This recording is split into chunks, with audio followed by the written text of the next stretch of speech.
We're wading through more wiring questions and breaking a layout into short management districts on Ron's Trains and Things right now.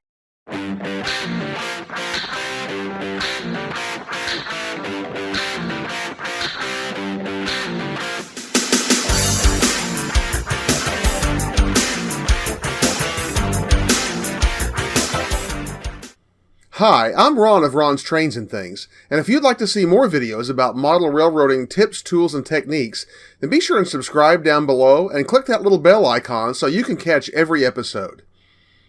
Today I want to do a little follow-up on the modeling segment I did last week on Tuesday about using 1156 light bulbs as a short management system for your DCC-powered layout. In doing that follow-up, I want to respond to some comments and some questions that were posted in different places about the video that I shared last week. First, that video sparked quite a bit of debate on a couple of model railroad forums that I participate in and where I had shared the videos. I'm not going to get into all of the details of that debate, but it had to do with questions as to whether the 1156 bulb would provide adequate protection against shorts on various kinds of layouts.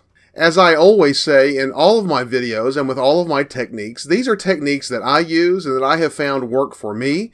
I share them with you as ways to learn different techniques and some things that you may want to try. I don't claim that that technique or any of the techniques that I share with you are the one and only way to do things or even always the best way to do things. Different techniques work better for different people in different situations and different scales. I think the best policy is to always do your homework, do lots of research, do a little bit of experimentation, and find what works best for you. The 1156 bulb system for short management is a system that I have used for over 15 years on a fairly large in-scale layout, and I have never had a problem that has caused damage to a locomotive or to my DCC system. I also know others who have used this system on large layouts in N and HO scale and who have also had very good luck over many years. I am very comfortable with the system, but at the same time I don't purport it to be the one system that a person should use. Look into all the options that are out there and choose the option that's best for you.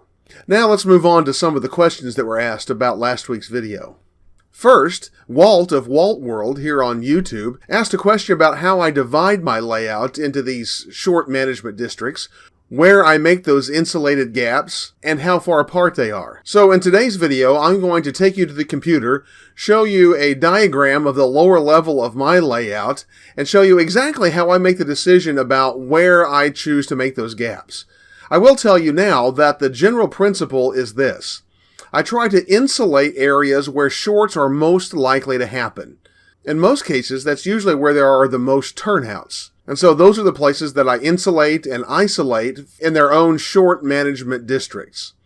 But I'll show you more about that when we get over to the computer. Before we do that, I want to respond to another question that I got on a model railroad forum about how I do the rest of my wiring. I showed you in last week's video how I wire the 1156 bulbs into my power bus and a sub bus in order to provide short protection to a particular district. The question was, how do I then connect my track feeders into that sub bus? So let's move on over to the layout and I'll show you exactly how I do that right now. Here we are on the upper end staging yard of my layout, and you can see here how I have the wiring coming into the staging yard. I'm showing you the wiring here because it is on top of the layout and is easily accessible. You can see right here the main power bus coming in to I have two terminal strips, one specifically for the red side of the DCC system and the other for the black side. So here's our red main power bus coming in. It is wired through short limiting 1156 bulb here, which comes back into the terminal strip here, and then the rest of these terminals are all daisy chained together. They're all connected together through jumpers.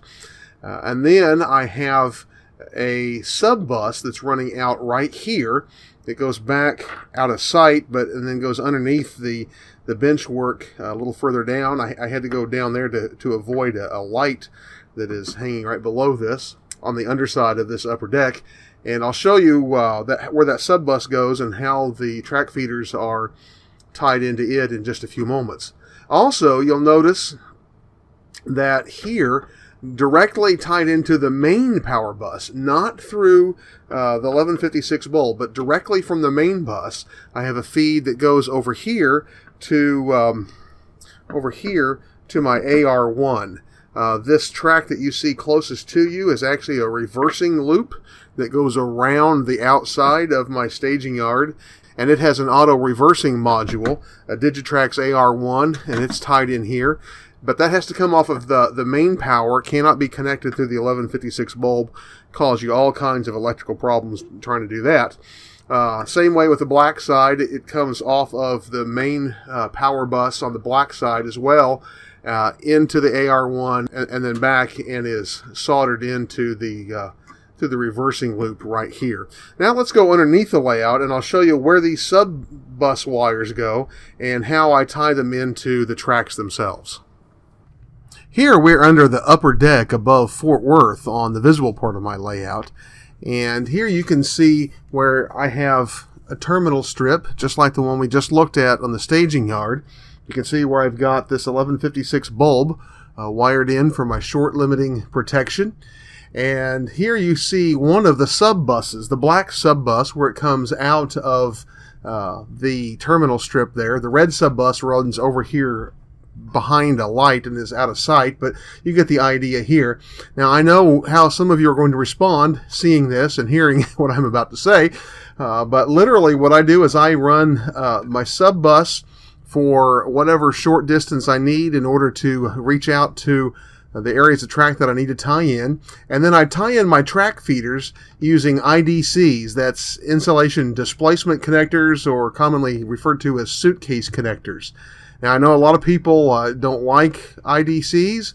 They're concerned about losing connection and not getting good electrical connection through them. I had one person who responded to the fact that I used these on a forum some years ago, saying that he worked in the aerospace engineering industry and that they were never allowed to use these on airplanes, and that even having one was grounds for being fired. My response to that was, I'm thankful for that, but I'm not building an airplane. I have used these insulation and displacement connectors for years, and while I understand the theory about worrying about whether you could lose electrical connectivity inside of this, I have never had one fail. So I understand why some people would theoretically have a concern about that, but considering I've had at least 10 years of experience using these and never lost power to a track because I lost connectivity inside an IDC, that's a pretty good track record, and that's good enough proof for me. So anyway, that's what I do. I use the 18 gauge wire for this sub bus, and then I tie in usually 20 or 22 gauge track feeders. I use, by the way, stranded wire everywhere on my layout except for the track feeders, and I have a very good reason for both of those things. I use stranded wire on especially my main power bus because that's 12 gauge. It's very heavy wire. It's a lot easier to bend around corners and get where you need it. 18 gauge stranded wire is very easy to get. You can get it at any automotive parts store. That's automotive wire.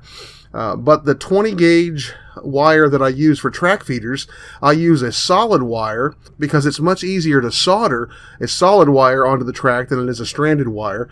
And I'll do another video one of these days about how I solder my track feeders in place, and you'll see exactly why that is. But I've just had much better luck soldering solid wire to the sides of track than I have stranded wire. I've tried both, but I have much better luck with this.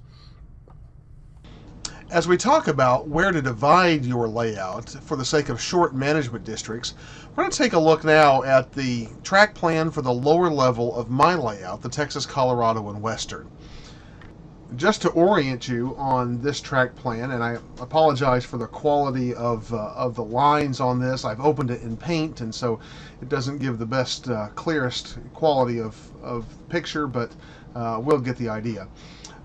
To orient you, obviously this area here is the visible part of my layout, and then over here to the left is the approach to my staging yard, and this is my staging yard. This yellow section here is a lift out section, and I have an upper deck that the footprint matches this almost precisely. And so I want to talk to you about where I have broken my layout into insulated power management districts. First, we'll start in the staging yard, and the first place that I have insulated is this loop area right here. I've insulated in these places where these red lines are. This is not for the sake of a power management district, but rather this is a auto reversing return loop that I've put around my yard. So I want to show you where that's insulated. Again, as I showed you earlier on the upper deck staging, this is not protected by an 1156 bulb. It's not a powered management district. Rather, it is the auto reversing section. All of the rest of the staging yard is combined together into one insulated power management district, and that yard is insulated right here.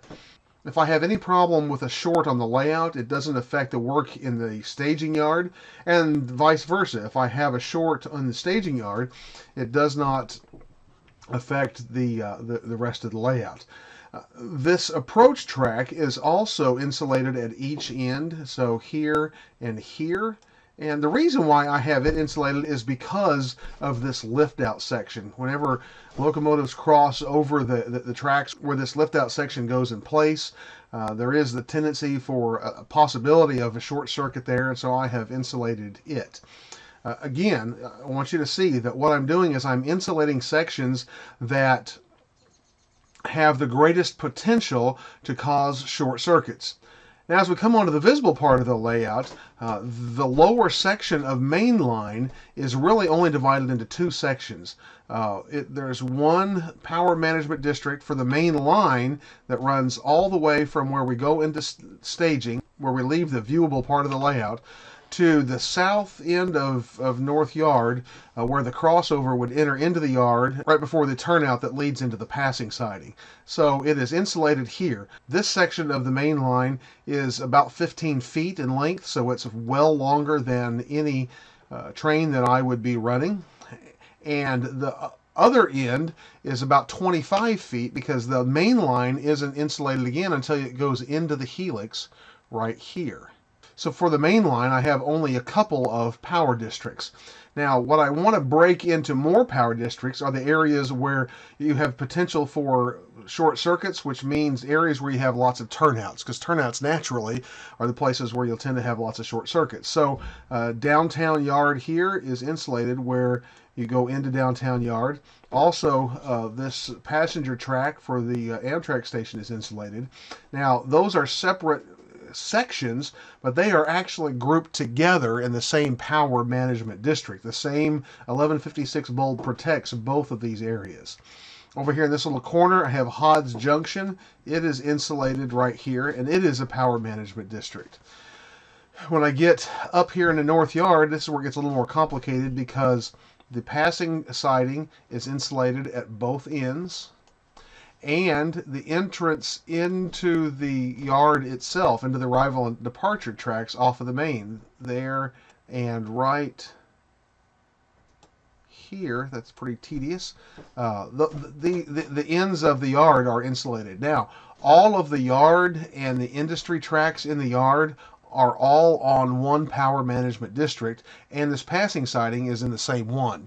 So I have one bulb that is protecting the main line on this end, and a separate one that is protecting all of the yard and industry tracks in this area.